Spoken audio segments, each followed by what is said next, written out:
Mark సువార్త 11:24 మనం చదువుకున్నాం. అందుచేత ప్రార్థన చేయనప్పుడు మీరు అడుగుచున్న వాటి నెలను పొంది ఉందామని నమ్ముడు, అప్పుడు అవి మీకు కలుగునని మీతో చెప్పుచున్నాను. ప్రార్థన చేసుకున్నాను. పరిశుద్ధుడా, ప్రేమ కలిగిన మా తండ్రి, కృప కలిగిన దేవా, జీవాధిపతి గొప్ప దేవానికి స్తోత్రములు. ఈ రాత్రి నాయన మమ్మల్ని ప్రేమించమన్న కృప చూపి మీరు మాకు అనుగ్రహం చేసిన గొప్ప శ్రేష్టమైన సమయాన్ని బట్టి స్తోత్రములు. ఈ రాత్రి ప్రార్థన గుడిలో మీకు మేము వేడుకుంటున్నాం.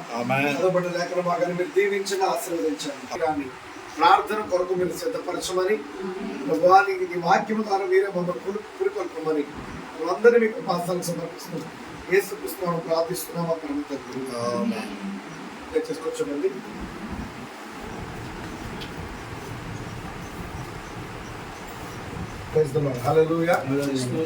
మహిమ కలుగును గాక. కొద్ది నిమిషాలు దేవుని యొక్క వాక్యాన్ని మనం చూసి ప్రార్థనలో కొనగలదా. మార్కు సువార్త 11:24 మనం చూసినట్లయితే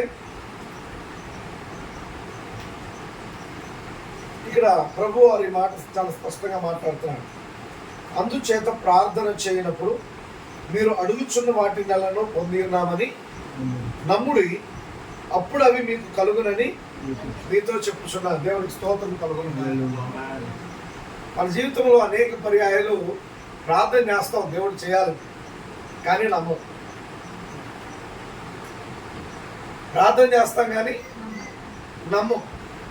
ప్రభువారు ఏమంటున్నారంటే, మీరు ప్రార్థన చేయనప్పుడు మీరు అడుగుచున్న వాటి నెలను పొంది ఉన్నామని నమ్ముడి. ప్రార్థించామంటే దేవుడు చేస్తాడు, కాబట్టి పొంది ఉన్నామని నమ్ముడి, అప్పుడు అవి మీకు కలుగునని మీతో చెప్పుచున్నారు. నమ్మకం అనేది మనకు ఎలా కలిగింది? ఒక వ్యక్తి ఏదైనా చేస్తే అప్పుడు నమ్మకం కలిగింది. కానీ ప్రభువారు ఏమన్నాడు? కేవలము నమ్ముము.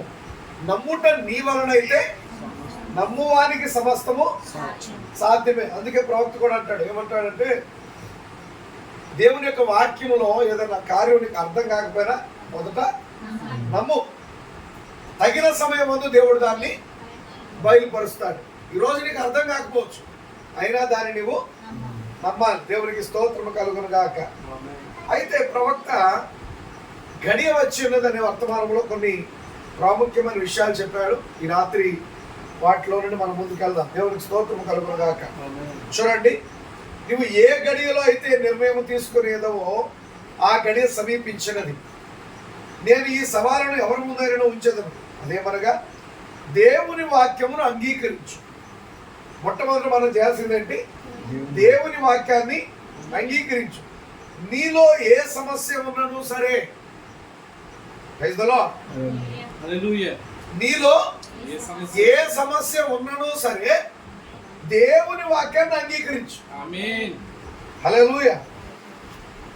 సరే, నీవు కనుక దేవుని విషయంలో హృదయం సరిగా ఉన్న ఎడలా మరియు దేవుని సేవిస్తాను అని ఆయనతో ప్రమాణము చేసిన ఎడలా మరియు ఆయన వాక్యమును విని దానిని స్వీకరించిన ఎడలా అటు తర్వాత ఏమి జరిగినను నీవు లెక్క చెయ్యవద్దు. చూడు, ప్రవక్త ఏమన్నాడు? నీవు గనక దేవుని విషయంలో హృదయం సరిగ్గా ఉన్నట్లయితే, మన హృదయం దేవుని విషయంలో సరిగా ఉండాలి, మరియు దేవుని సేవిస్తాను అని మనం ఆయనతో ప్రమాణం చేయాలి. ఆయన సేవిస్తానని మనం ఆయనతో ప్రమాణం చేయాలి, మరియు ఆయన వాక్యాన్ని విని దాన్ని స్వీకరించాలి. ఎప్పుడైతే ఈ కార్యం చేస్తావో ఏమి జరిగినా నువ్వు లెక్క చేయవద్దు, కేవలము నమ్ము. కేవలము నమ్ముము, దేవుడు దానిని ఉనికిలోనికి తీసుకొని వస్తాడు. నువ్వు ఏది అడుగుతున్నావో దేవుడు దాన్ని ఉనికిలోనికి తీసుకొస్తాడు.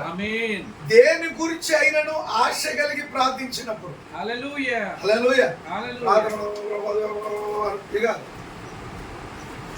ఆశ కలిగి ప్రార్థించాలి. ఆశ ఉండాలా? హల్లెలూయా. చూడండి, పిల్లలు ఏదైనా ఒకటి ఆశపడతారు. ఆశపడి దాని కొరకు తల్లిదండ్రులు ఏం చేస్తారు? అడుగుతారు, బతిమలాడతారు, కరెక్ట్ మాట చెప్పాలని పీడిస్తారు. అంతేనా? అది కొనిచ్చేదాకా పీడిస్తారు. నాకు అది కావాలి, ఇస్తావా అది వస్తావా అని పీడిస్తారు. ఎందుకు? వాళ్ళు దాని మీద ఆశపడ్డారు. హల్లెలూయా. ఇక్కడ ప్రవక్త ఏమన్నాడంటే, దేని గూర్చి అయినను ఆశ కలిగి ప్రార్థించినప్పుడు, మనం కనుక ఆశ కలిగి ప్రార్థిస్తే దానిని పొందుకున్నారని నమ్మిన ఎడల, చూడండి, ఆశపడి ప్రార్థించాలా, రెండవది దాన్ని పొందుకున్నామని నమ్మాలి. ఎప్పుడు? పొందుకోకముందే పొందుకొని ఉన్నామని నమ్మాలి. అలా నీవు నమ్మిన ఎడల దాన్ని పొందుకుంటావు. పొందుకోకముందే పొందుకున్నానని నమ్మితే పొందుకుంటాం. దేవుడు ఇచ్చినప్పుడు ఇస్తే చూస్తానండి, చేస్తే చూస్తాను. దేవుడు ఏదైనా చేస్తే అప్పుడు నమ్ముతాను. అంటే చూడండి, అనేక మంది మనం చూస్తూ ఉంటే, దేవుడు నా జీవితంలో ఈ కార్యం చేయనండి, ఖచ్చితంగా నేను తెచ్చుకొస్తాను, నేను దేవుడు నమ్ముతా అంట. అంటే ఏంటి? దేవుడు చేస్తాడని నమ్మకం లేక, నమ్మకం ఉంటే ఖచ్చితంగా చేస్తాడు దేవుడు. హల్లెలూయా. దేవుడు చేస్తే నేను వస్తా. నువ్వు అడగాలిగా వచ్చి దేవుడిని చేయాలంటే, నువ్వు అడగాలిగా దేవుడు వచ్చి చేయాలంటే. లోకంలో మాట చెప్తారు, అడగందే అమ్మాయినా అన్నం పెడదంట. నేను అక్కడో ఉండి అన్నం పెడితేనే అప్పుడు నాకు అమ్మాయింది, లేకపోతే కాదు అంటే కుదిరిందా? హల్లెలూయా. నువ్వు నమ్మాలి. మొదట నీవు నమ్మితే అప్పుడు దేవుని కార్యాన్ని చూస్తావు, దేవుని కార్యాన్ని నువ్వు పొందుకుంటావు. నీవు వాటిని పొందుకున్నావు అని నమ్మినట్లయితే నీవు వాటిని పొందెదవు. నేను ఏమి చెప్పిద్దరో గమనించిద్దరా? గడియ వచ్చి ఉన్నది. ఏ గడియ? మనం పొందుకునే గడియ వచ్చేసింది. తండ్రి, గడియ వచ్చి ఉన్నది. హల్లెలూయా. మనం పొందుకునే గడియ వచ్చింది ఇప్పుడు. దేవునికి మహిమ కలుగును గాక. ఏ పొందుకునే గడి? ఇప్పుడు భౌతికంగా అది అడిగాను, దాన్ని పొందుకున్నా, ఇది అడిగాను, ఇది పొందుకున్నా కాదు. హల్లెలూయా. దేవునికి మహిమ కలుగును గాక. యేసుక్రీస్తు ప్రభువారు యోహాను సువార్త 17వ అధ్యాయంలో ప్రార్థన చేస్తున్నాం, తండ్రి నా గడియ వచ్చి ఉన్నది. దేవునికి మహిమ కలుగును గాక. నీ యొద్ద నాకు ఎట్టి మహిమ ఉన్నదో ఆ మహిమ వారికి కూడా అనుగ్రహింపజేయి. మనిషి కుమారుడు మహిమ పొందే గడియ వచ్చి ఉన్నది. దేవునికి మహిమ కలుగును గాక. ఇప్పుడు మన గడి వచ్చింది. దేవుడు మన జీవితంలో ఆయన తను మహిమ పొందుకునే గడి వచ్చింది. ఆ గడి వచ్చినప్పుడు నీ యొక్క ప్రతి అవసరతను తీర్చే దేవుడు ఆయన. మనం తలంచిన దానికన్నా, ఊహించిన దానికన్నా అత్యధికంగా చేయ శక్తి కలిగిన దేవుడు ఆయన. దేవునికి మహిమ కలుగును గాక. ఇప్పుడు ప్రవక్త తండ్రి గడియ వచ్చినది, లేక సమయం వచ్చినది అని యేసు పలికాడు.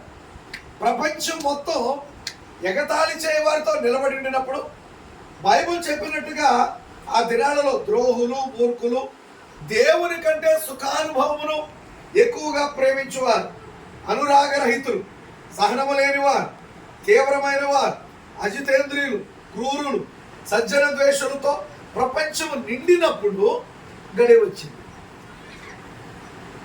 ఏంటండి ప్రవక్త ఏం చెప్పాడు? ఎప్పుడు వచ్చిందంట గడియ?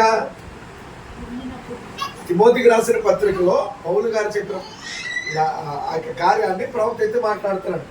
అంచె దినములలో అపాయకరమైన కాలములు వచ్చునని తెలుసుకొనుము. ఎలాగనగా మనుషులు స్వార్థప్రియులు, బింకములాడువారు, అజితేంద్రియులు, ఈ కార్యాలన్నీ చెప్పుకుంటూ వచ్చి ఇవన్నీ ఎప్పుడైతే వాడితో భూమి నిండిపోద్దో అప్పుడు గడి వచ్చింది. హల్లెలూయా. మన గడి ఎప్పుడు వస్తుందంట? వాడితో నిండినప్పుడు. ఈరోజు అదే మన పరిస్థితి. వచ్చేసాం సమయానికి. దేవునికి స్తోత్రము కలుగును గాక. హల్లెలూయా. ఇప్పుడు ఒక ఇంట్లో నలుగురుంటే ఎవరి కాలకే స్వార్థం. నిజమేనా? అపోస్తుల కార్యాల్లో ఆ సంఘం ఎలాగుంది? వారు కలిగిన దాన్ని సమిష్టిగా కలిగి ఉన్నారంట. నాకుందంటే మనందరికి ఉన్నట్టే అని చెప్పి, అందుకని వాళ్ళ ఆస్తులు అమ్మేసి అపోస్తుల దగ్గర పెట్టారు. అయ్యా నీ దగ్గర ఉంటే అందరికి ఉన్నట్టే. హల్లెలూయా. చూడండి పిల్ల. కానీ ఇప్పుడు స్వార్థం, స్వార్థ ప్రియులు. హల్లెలూయా. చూడండి, నిండిపోయింది భూమి, వాడితో నిండిపోయింది. ప్రవక్త అన్నాడు ప్రపంచం నిండినప్పుడు గడియ వచ్చి ఉన్నది. గడియ వచ్చి ఉన్నది. విశ్వాసులను సూచనలు వెంబడించినప్పుడు గడియ వచ్చి ఉన్నది. దేవునికి మహిమ కలుగును గాక. లోకం ఆ కార్యాలతో నిండిపోతుంది, కానీ విశ్వాసులను సూచనలు వెంబడిస్తాయి. అప్పుడు గడియ వచ్చి ఉన్నది. సంఘము ముందుకు కొనసాగుటకు లేక లేక వెనక తిరుగుటకు గడియ వచ్చి ఉన్నది. నీవు ఒక నిర్ణయం చేయవలసి ఉన్నది. అది సరైన గడియ వచ్చింది. మన సమయం వచ్చింది. నువ్వు ముందుకు వెళ్ళడానిక వెనక రావడానిక నిర్ణయం తీసుకోవాలి. హల్లెలూయా. ముందుకు వెళ్ళడానిక వెనక రావడానికి ప్రవక్త అదే అంటున్నాడు. సంఘము ముందుకు కొనసాగుటకు లేక వెను తిరుగుటకు గడియ వచ్చినది. నీవు ఒక నిర్ణయం చేయవలసి ఉన్నది. అది సరైన గడియ వచ్చింది. హల్లెలూయా. అక్కడ మనం నిర్ణయం తీసుకోవాలి. ముందుకా వెనక్క. హల్లెలూయా. ఎందుకంటే నిర్ణయం తీసుకునే గడి వచ్చింది. నిర్ణయం తీసుకునే సమయం వచ్చింది. దేవునికి మహిమ కలుగును గాక. ఇక్కడ ఈ కార్యాలని మనం చూస్తున్నప్పుడు ప్రవక్త మరొక కార్యం గురించి ఇక్కడ మాట్లాడుతున్నాడు. ఆయన రాజ్యములో ఆయన కలిగి ఉన్న ప్రతిదీ మనకు సంబంధించింది. ఆయన రాజ్యములో ఆయన కలిగి ఉన్న ప్రతిదీ మనకి, అంటే ఎవరికి? నాకు సంబంధించింది. ఇప్పుడు ఇల్లు ఉందండి, ఇంట్లో ఉన్నాయి అన్ని కూడా ఇది నా వస్తువు అని ఏదన్నాను, నాది అని పెరిగి వస్తాడు, నాది అని జో వస్తాడు, నాది అని సూసన్ వస్తాడు. ఎందుకని? ఉన్నాయన్నీ ఆ ముగ్గురే. హల్లెలూయా. ప్రతిదీ వాళ్ళదే. ఇప్పుడు దేవుని రాజ్యంలో ఉన్న ప్రతిదీ ఆయన పిల్లలది. హల్లెలూయా. అందుకే ప్రవక్త ఆయన రాజ్యములో ఆయన కలిగి ఉన్న ప్రతిదీ. ఇక్కడ చూద్దాం మనం, ఈ ముగ్గురు పిల్లలు వాళ్ళేం మనలా, వాళ్ళేం సంపాదించరా? అలా సంపాదించారా? సంపాదించకపోయినా మనం వచ్చి ఈ సోఫా మాదండి ఊరుకుంటారా? ముగ్గురు మూడేపులు పట్టుకుంటారు. నీకు ఎక్కడ నువ్వు సంపాదించావా అంటే ఏమంటారు? మాది.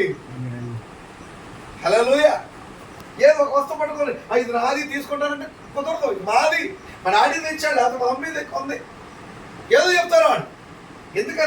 ఎందుకంటే ఇంట్లో ఉన్న ప్రతిదీ వాళ్ళది. ఎందుకంటే ఎలాగ వాళ్ళదైంది? ఇంట్లో పుట్టుట వల్ల,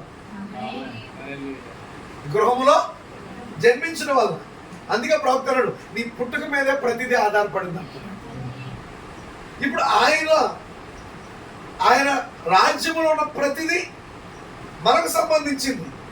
ఆయన నిండారుగా చెక్కులతో ఉన్న పెద్ద పుస్తకమును ఆయన తీసుకొని కింద ఆయన పేరును సంతకం చేసేసాడంట. చెక్కులతో నిండిన పుస్తకం. ఆయన పుస్తకం నిండా చెక్కులే. ఆ చెక్కుల్లో కింద సంతకం పెట్టేశాడు. పైన నీ పేరు రాసుకొని సంతకం పెట్టడమే. హల్లెలూయా. పైన నీ పేరు రాసుకొని సంతకం పెట్టడం. ఏం రాయాలి? ఏం చెక్కండి ఇది? ఖాళీ చెక్కు. ఏంటి ఖాళీ? ఎందుకు ఖాళీ? నా నామమున మీరు నన్నేమి అడిగినను నేను చేతులున్నాడు. ఖాళీ చెక్కులు. ఆ చెక్కుల పుస్తకం తీసుకొని ఆయన తన పేరును సంతకం చేసి, కుమారుడా ఇక్కడే నీవి, ఏదైనా నీకు అవసరం ఉందా వెళ్ళి తీసుకోని అని చెప్పును.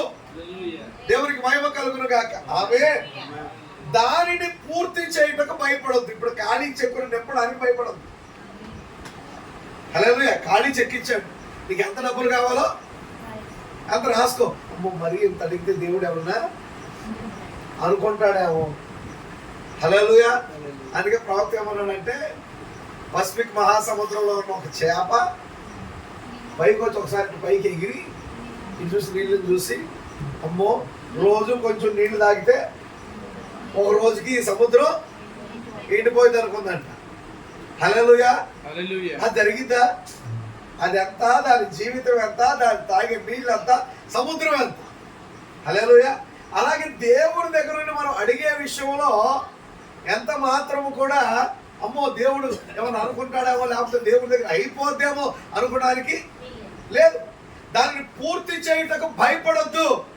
దేవుడు నీకు ఇచ్చిన చెక్కుని నింపడానికి, దాని మీద రాయడానికి నీవు భయపడవద్దు. అది పూర్తి చేసి చేత్తో తీసుకొని ప్రభువా నీకు కృతజ్ఞతలు అని చెప్పు. చెక్కు పూర్తి చేసి దేవానికి స్తోత్రం అని చెప్పు. ఎందుకు? అది నీది, దాన్ని ఆయన నీకు ఇచ్చాడు. హల్లెలూయా. అది జరుగుతుంది. మీరు ఏమి కావాలని కోరుదురో మీరు ప్రార్థించినప్పుడు మీరు పొంది ఉందని నమ్ముడి, మీరు అది పొందుకొనేతారు. హల్లెలూయా. చెక్కు మీద సంతకం పెట్టి ప్రభువా నాకు స్వస్థత కావాలని చెప్పు. చెక్కు మీద సంతకం పెట్టి ప్రభువా నాకు సంతకం కావాలని చెప్పు. ప్రభువా అక్కడ నీవే అన్నావు, స్వస్థత కొరకు యేసు నామమున నేను అడుగుతున్నానని చెప్పు. ప్రభువా కృతజ్ఞతలని చెప్పు. స్వస్థతకై నమ్మి నడిచిపోండి. ఏలీ యొద్దకు ఆ ఆహారమును ఆ కాకుల ద్వారా పంపినట్లుగా అది నేరుగా వచ్చేస్తుంది. అంత గొప్ప మాట అండి. చెక్కు పూర్తి చేసి ప్రభువానికి స్తోత్రం ఆయన ఇచ్చావని నమ్ము. నువ్వు ఎక్కడుంటే అక్కడ కాకుల ద్వారా వచ్చింది. దేవునికి మహిమ కలుగునుగా. అది అక్కడే ఉన్నది. నా ఆత్మకు రక్షణ అవసరం అని చెప్పుడి. మీరేమి చేయుదురు? ప్రయాసపడి భారం మోసుకొంచున్న సమస్త జనులారా నా యొద్దకు రండి, నేను మీకు విశ్రాంతి కలుగు చేతును అని చెప్పబడింది. ప్రభువా అది నా కొరకని చెప్పబడింది అని వ్రాసి చెప్పండి. ప్రయాసపడి భారం మోసుకొంచున్న సమస్య జనులారా నా యొద్దకు రండి, నేను మీకు విశ్రాంతి కలుగు చేస్తానని లేఖలో రాయబడింది కదా. ఎవరి కొరకు? ప్రభు అది నా కొరకు రాయబడిందని చెప్పు. దాన్ని కంఠోపాఠం చేస్తే కుదరదు. హల్లెలూయా. ఆ లేఖనాలన్నీ మనకు తెలుసు. కంఠోపాఠం చేస్తే లేఖనాలే. నీకు అక్కడ కంఠోపాఠం చేయటం కాదు, ప్రవక్త చెప్తుంది అది నాది అని నమ్ము. హల్లెలూయా. నాకు రక్షణ అవసరమైనది, ప్రభువా నా చేతికి ఇవ్వండి అని చెక్కును పూర్తి చేయి. ఆ చెక్కు మీద రాయి, నాకు రక్షణ అవసరం, నాకు స్వస్థత అవసరం. అది అక్కడే ఉన్నది. ప్రభువా ధన్యవాదాలు మీకు, దానితో వెళ్ళిపోండి. పరిశుద్ధాత్మ అవసరమా? అవునండి. పైనుండి మీరు శక్తిని పొందుకునే వరకు యెరూషలేములో పట్టణంలో కనిపెట్టిండు. ఈ పరిశుద్ధాత్మ మీ మీదకి వచ్చిన తర్వాత మీరు యెరూషలేము, యోదయ, సమరయ, భూదిగంతముల వరకు నాకు సాక్షులు ఇద్దరు. మీరు అది నమ్ముతున్నారా? చెక్కును పూర్తి చేసి పైకి పంపండి. చెక్కు రాసి ప్రభువా ఇదిగో చెక్ ఇచ్చేసాను. నువ్వు సంతకం పెడతావు అంటే అర్థం ఏంటి? బ్యాంక్కి వెళ్ళి చెక్కు రాసి సంతకం పెట్టి లోపల ఇస్తున్నామంటే అర్థం ఏంటి? ఇచ్చేసి వెళ్ళిపోతావు ఇంటికి. ఎందుకు వెయిట్ చేస్తావు? ఎందుకు? ఎక్కడ ఎక్కించావో అని పిలుస్తారు నిన్ను. పలానా వాళ్ళు ఎవరో, చెక్ ఇచ్చిన వాళ్ళు ఎవరో, రండి మీ డబ్బులు తీసుకోండి. అవునా? అది పొందుకునే వరకు అక్కడే వేచి ఉంటావా? ప్రవక్త అదే అన్నాడు, చెక్కు పూర్తి చేసి ఆయనకి వేచి ఆయన పంపిస్తాడు. హల్లెలూయా. చెక్ ఇచ్చినప్పుడు చెక్ మీద ఏమి రాసావో దాన్ని బ్యాంకులో వాళ్ళు ఇస్తారని నమ్మకం నీకు ఉందిగా? ఉందా లేదా? నిజమేనండి. బ్యాంక్ వెళ్ళి చెక్ రాసి లోపలికి చాలాసేపు అని వెయిట్ చేస్తావు. ఎందుకు? ఆ డబ్బులు ఇస్తారు. ఎప్పుడు లోపు? సాయంత్రం బ్యాంక్ మూసేలోపు ఇచ్చేయాల్సిందే. రేపు దాకా అనేది లేదు కాబట్టి ఇవ్వాల్సిందే. నువ్వు వెయిట్ చేస్తావు. ఎందుకు? ఖచ్చితంగా వాళ్ళు ఇస్తారని. మరి దేవుని దగ్గర మనం కనిపెడుతున్నామా? ప్రవక్త అదే అన్నాడు, చెక్కు రాసి ఆయనకి ఇచ్చి వెయిట్ చేయి, ఖచ్చితంగా ఆయన ఇస్తాడు నీకు. దేవునికి స్తోత్రము కలుగునుగా. ముందుకు వెళ్ళిపోయి దాన్ని పూర్తి చేయండి. హల్లెలూయా. చెక్కును పూర్తి చేసి పైకి పంపండి. సంతకం చేసి ఏమి జరుగుతుందో చూడండి.